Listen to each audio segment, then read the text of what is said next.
tata kutheni wathi bhexa yaphi ngathi umfazi wakho uthathiwe. Tata ngubani? Athathwanga qha bendibona ii-pictures apha phaa kulaa fowuni katata uMphela. Ii-pictures zabo phaa.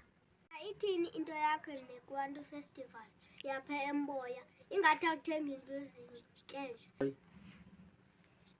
Ndizonxiba kakuhle kakhulu. Phaa bathe mandiye phaa bazawuphaka qha. Iikampusi zam zikhona qha ndizawuthenga ndizawunxiba ezibomvu yabo nesuti yam le. Ngoku kokunxiba iimpahla zesiXhosa phaa ezintle wena usazawunxiba iigambutsi. Yho! Ndiyindoda yesiXhosa kaloku. Ndiyindoda yesiXhosa wena ningahamba nalo.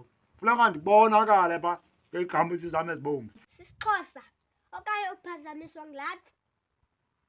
Tsi. Hey, ayinqamba ndikezela wena. Ngo-8 nge-8 ke tata uvukwa ngo-10 uye phaa funeka sifike phaa ngegcelwanga bantu. Sibe nendawo hlala nqambane. I-8 leka-Okthobha. Ndivile phaa bendimenyiwe phaa. Ozinzile uthele ndizawuthenga ulanda iikawusi eziqanda phaa. Ufuna unxiba nalaa yakhe imthubi. Ndimthengele iqhiya yakhe eluhlaza. Yaba? Ufuna gqama umfazi wam phaa.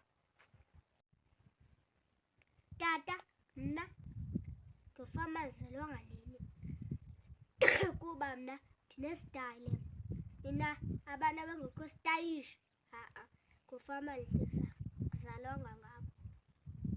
So uyakhathazeka ukuba uzalwe ndini? Uyakhathazeka? Umntu otalish intoni? Nto ntalish? Bona isitala? Hayi mani, ndilihashi kakade ndidlala esitalini hambani. Stylish, high class, not isitayile samahashi asingendawo kule. Hayi, andike ndiyazi. Stylish. Class.